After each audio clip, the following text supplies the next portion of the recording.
Shalom, welcome to Tactically Torah. I am Heath Hayes, and we are in Proverbs chapter 2 today. Proverbs Challenge. It is August 2nd of 2022. So, here we go. Proverbs chapter 2. My son, if you accept my words and treasure up my commands with you, so that you make your ear attend to wisdom, incline your heart to understanding. For if you cry for discernment, lift up your voice for understanding. If you seek her as silver and search for her as hidden treasures, then you would understand the fear of Yahweh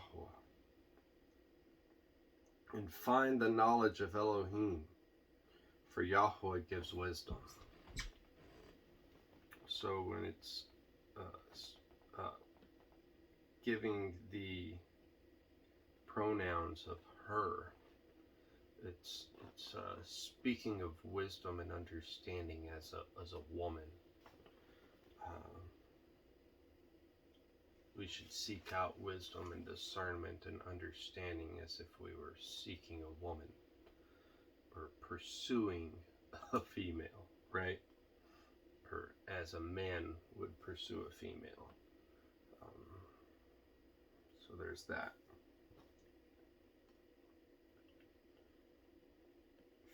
Verse 6, for Yahweh gives wisdom. Out of his mouth come knowledge and understanding. And he treasures up stability for the straight, a shield to those walking blamelessly, to watch over the paths of right ruling, and the way of his lovingly committed ones he guards. Then you would understand righteousness, and right ruling and straightness, every good path. For wisdom would enter your heart, and knowledge be pleasant to your being. Discretion would guard you, understanding would watch over you, to deliver you from the evil way, from the man who speaks perversities. Those who leave the paths of straightness to walk in the ways of darkness, who rejoice to do evil, they delight in perversities of evil, whose paths are crooked and they are perverted in their ways. To deliver you from the strange woman, from the foreigner who flatters with her words, who forsakes the companion of her youth. Now this is a real woman, right? And has forgotten the covenant of her Elohim. For her house has sunk down to death, and her paths to the dead. None going into her does return, nor do they reach the paths of life. So walk in the way of goodness, and guard the paths of righteousness. For the straight shall dwell in the earth, and the perfect shall be left in it. But the wrong shall be cut off from the earth, and the treacherous ones plucked out of it. Interesting parallel there with Proverbs chapter 2, 21 and 22. It says, those last two verses, rather three, walk in the way of goodness and guard the paths of righteousness, for the straight shall dwell in the earth, and the perfect be left in it. But the wrong shall be cut off from the earth, and the treacherous ones plucked out of it. So there's a witness in these writings here, and that is the end of Proverbs chapter 2. But there is a witness here in Matthew chapter 13 to that very idea. Even Matthew chapter 24 speaks of some will be taken and some will be left. Right? Well, when you read the parable of the tares and the wheat in Matthew chapter 13, And I know you guys have heard me talk about it before. I just can't seem to get these pages to separate. Here we go. So we know the parable of the tares and the wheat.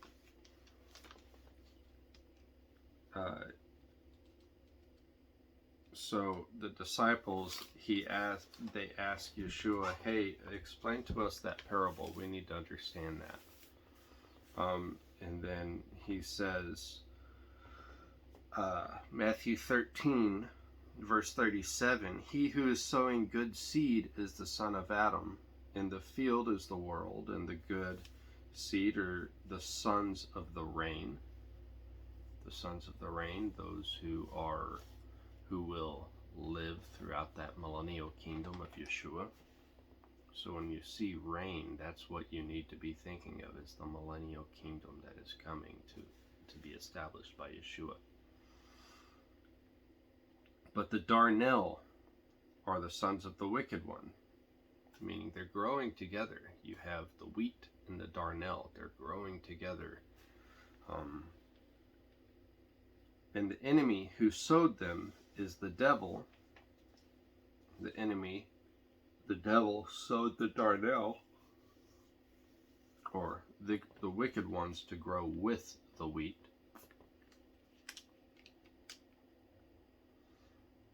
And the harvest is the end of the age, and the reapers are the messengers. Well, when does Yeshua come? At the end of the age, right? So when he says in Proverbs 2, the wrong shall be cut off from the earth, and the treacherous ones plucked out of it. The world likes to teach of a rapture. It's just not biblical. I mean,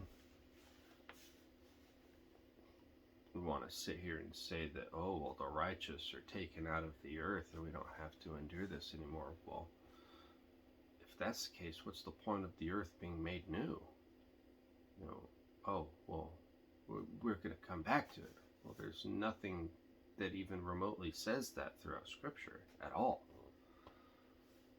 But what we do have in consistently throughout Scripture, in this example in Matthew 13 that witnesses with Proverbs chapter 2, is that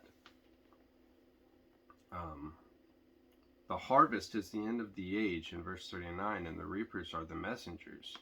As the darnel then is gathered and burned in the fire, so it shall be at the end of this age. And the son of Adam shall send out his messengers, and they shall gather out of his reign, the millennial reign, all the stumbling blocks and those doing lawlessness, and shall throw them into the furnace of fire, and there shall be wailing and gnashing of teeth. Then the righteous shall shine forth as the sun in the reign of their Father. He who has ears to hear, let him hear. And then in verse 44 it says, again, the reign of the heavens, that millennial reign. We need to get that ingrained in our brain, okay? But it says, the righteous shall shine forth as the sun. The straight shall dwell in the earth, and the perfect be left in it. Who were removed?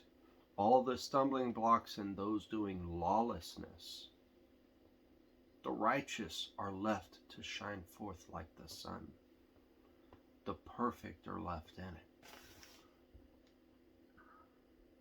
Super cool. Praise the Father for that. So yeah, all right.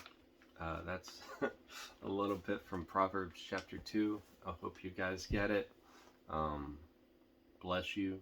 Shalom. Y'all have a wonderful day.